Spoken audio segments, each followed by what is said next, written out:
बहुत शुक्रिया। देखिए भट्टी साहब और मियाँ साहब, ये गुजारिश ये है कि मैं बहुत कैटेगोरिकली ये कह सकती हूँ कि मरीम नवाज शरीफ साहबा की पंजाब हुकूमत के अंदर कोई NOC जो है वो किसी भी गैर कानूनी तौर पर आबाद किसी सोसाइटी को नहीं दिया गया है, और इसके ऊपर उनकी पॉलिसी बड़ी क्लियर है। जो नई आबादियाँ आपने बनने की बात की, नई आबादियाँ जो हैं वो यकीनन एक ऑर्गेनाइज तरीके से, जो हमारा रूडा है, जो एक ये प्रोजेक्ट शुरू किया गया था, उसके अंदर जो है ये इस पानी को, जो पानी सैलाब के ज़रिए आता है, उसको स्टोर करने के लिए उसमें बड़ी जो जगह है वो फॉरेस्टेशन के लिए है, और ये तमाम जो है ये उसके प्रोजेक्ट का हिस्सा है। और बाय द वे कल जो रूडा के CEO हैं उन्होंने भी कल आके ये बात की कि कोई भी गैर कानूनी जो NOC है ना गवर्नमेंट ऑफ पंजाब ने इस दौर हुकूमत में दिया है और ना हम देने का इरादा रखते हैं। फ़र्खाबाद की, चूँकि शादरा की जो आपने बात की, ये वो आबादी है जो क़याम पाकिस्तान से पहले ये बारादरी के इर्द गिर्द जो है वो बनाई गई थी, और ये इस आबादी का कोई भी रिकॉर्ड कहीं पर भी किसी जगह पर मौजूद नहीं है, लेकिन लोग यहाँ साल साल से बसते हैं। अब ये चीफ मिनिस्टर साहबा का हुक्म है कि जैसे ही हम इस रेस्क्यू और इस उससे फेज़ से गुजरते हैं तो वो दोबारा इसके ऊपर पूरे पंजाब, अक्रॉस द बोर्ड पूरे पंजाब के लिए जो है तमाम डिप्टी कमिश्नर्स को तैयारी करने के लिए कह दिया गया है कि वो अपना ये पूरी तैयारी करके लाएं कि कौन कौन से रिवर बेड के ऊपर कौन कौन सी आबादियाँ लीगल हैं, कौन सी इलीगल हैं, और अगर जो लीगल हैं उनका भी स्टेटस जो है वो क्या है, क्या उसको दोबारा लीगल स्टेटस रीइंफोर्स किया जा सकता है या वो वापस लेने की ज़रूरत है। तो एक बहुत बड़ा एक तैयारी और मास्टर प्लान के तौर के ऊपर इंशाल्लाह पंजाब गवर्नमेंट इस पे सामने आएगी। फरमा दें कि रूडा का जो एरिया है वो 1,25,000 एकड़ का एरिया है, जो कि सारा रिवर बेल्ट पे है। 40 किलोमीटर सारा रिवर बेल्ट पे नहीं है। रिवर बेल्ट से मुराद के रिवर के साथ है, साथ चलेगा। वो और बात होती है रिवर बेल्ट, वो कनाल चैनल है, जो रिवर बेल्ट है वो कनाल चैनल है। जी।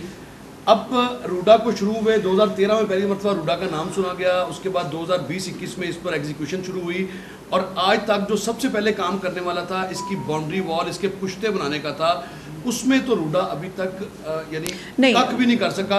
अब जाहिर है अब आपके पास तो कोई मेरी इतलात के मुताबिक जो पुश्ते हैं वो चूँकि बना लिए गए थे, मोस्ट ऑफ द सारे नहीं, लेकिन बहुत सारे चूँकि बन गए थे, तो इसलिए जो रूडा से एसोसिएटेड एरियाज़ थे वहाँ पर तबाही नहीं हुई और पुश्ते बनाने की वजह से।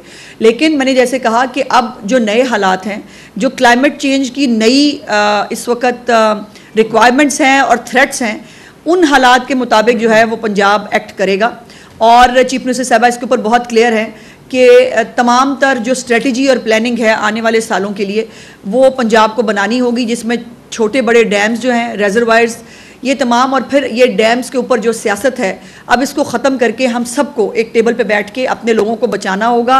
लोग सिंध में पानी में जो है वो डूब के अपने लिए, उनके लिए मसाइल हों या पंजाब में हो या KP में कहीं हों, वो सब हमारे अपने हैं, और हम सबको जो है तमाम हुकूमतों को मिलकर इसके ऊपर जो है वो लाएअमल बनाना पड़ेगा। मैडम ये फरमाइएगा कि ईद आपकी हुकूमत के ऊपर जो सबसे ज़्यादा हो रही है वो मरीम नवाज साहिबा की तस्वीर लगने के हवाले से है, वो राशन के डब्बों से लेके उसके ऊपर पंजाब गवर्नमेंट का मौक़िफ़ क्या है। और दूसरी शिकायत का जो सोशल मीडिया पे सर्कुलेट बहुत हुई और मोना सलाई ने उस पर ट्वीट किया कि मुख्तलिफ इलाकों में रोका गया है और कहा गया कि आप तस्वीर लगाएंगे तो ही राशन। देखिए एक इश्तिहारी भगौड़े की तो जो कोट किया आपने सवाल, उसको तो मैं जवाब नहीं देना चाहती, ना वो इस काबिल है कि उसकी बात का जवाब दिया जाए।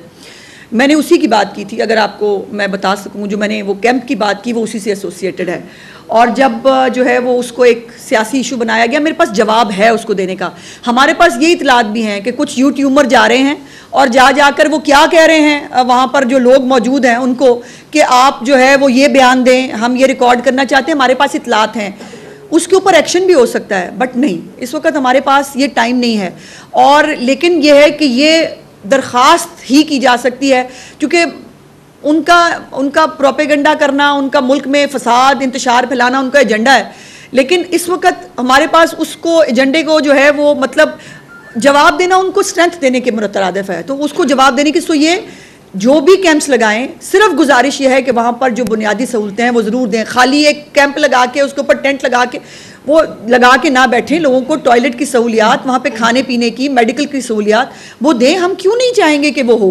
दूसरी बात यह है कि जिनके अपने जो है, जो फितराने के चावल ला के उसके ऊपर तस्वीरें बनाते थे, जच्चा बच्चा सेंटर के ऊपर जिनकी तस्वीरें लगती थी, जो है बैतल खला के ऊपर जिनकी तस्वीरें लगा के जो वो करते थे, उनकी मतलब बातों का क्या ही जवाब दे। उनका काम भाई इतना है, वो ट्रोल्स हैं, उनका काम है कि अच्छी चीज़ को ख़राब करने के लिए गंद डाला जाए, वो गंद डालते जाएं। हम अल्लाह का शुक्र है कि अल्लाह पाक ये कैपेसिटी दिए रखे। चीफ मिनिस्टर साहबा जो हैं, उनके गंद समेत पूरा जो पंजाब के अंदर जो एक तकलीफ का माहौल है उसको समेट लेंगे। खैबर पख्तूनख्वा गवर्नमेंट ने कहा है कि ऑफर दी है पंजाब को कि अगर कोई मुश्किल घड़ी है तो हम उनके साथ आने को खड़े होने को तैयार हैं। काश उन्होंने सिर्फ ये कहा होता। उन्होंने बैरिस्टर सैफ साहब का मैंने एक स्टेटमेंट सुना, बड़ी फिर वही बात है ना कि इतनी इनसेंसिटिविटी इन इश्यूज़ के ऊपर, मतलब अजीब है। जब क्लाउड बर्स्ट के वहाँ इश्यूज़ हुए, चीफ मिनिस्टर साहिबा ने मतलब वहाँ से जापान से फ़ोन किया और उन्होंने कहा कि हमारे लिए कोई हुक्म है तो बताएं। उन्होंने कहा हमें कुछ नहीं चाहिए, हम बिल्कुल मतलब हमें किसी चीज़ की ज़रूरत नहीं है। अब जिनके वो अभी मैं अब कहना नहीं चाहती थी बिकॉज मुझे पता है कि ये बात हाईलाइट हो जाएगी, बाकी बातें मेरी पीछे रह जाएंगी। अब कुछ दिन अभी कल जो है वो सरकारी गाड़ी में एक पालतू कुत्ते के साथ जो है वो एक तस्वीर सर्कुलेट कर रही है खैबर पख्तूनख्वा पेशावर की। वो मुझे बताएंगे, वो सिखाएंगे मरीम नवाज़ को कि काम कैसे करते हैं। जो मरीम नवाज़ के तमाम प्रोजेक्ट्स को कॉपी कर रहे हैं और कॉपी करने के बाद भी शुरू करेंगे 27-28 के बाद वो सिखाएंगे कि काम कैसे करना है। देखिए हमें सीखने में बुराई नहीं है, जो बात अच्छी किसी से मिले वो देखो भाई को सामने सिखाने वाला हो भी तो सही।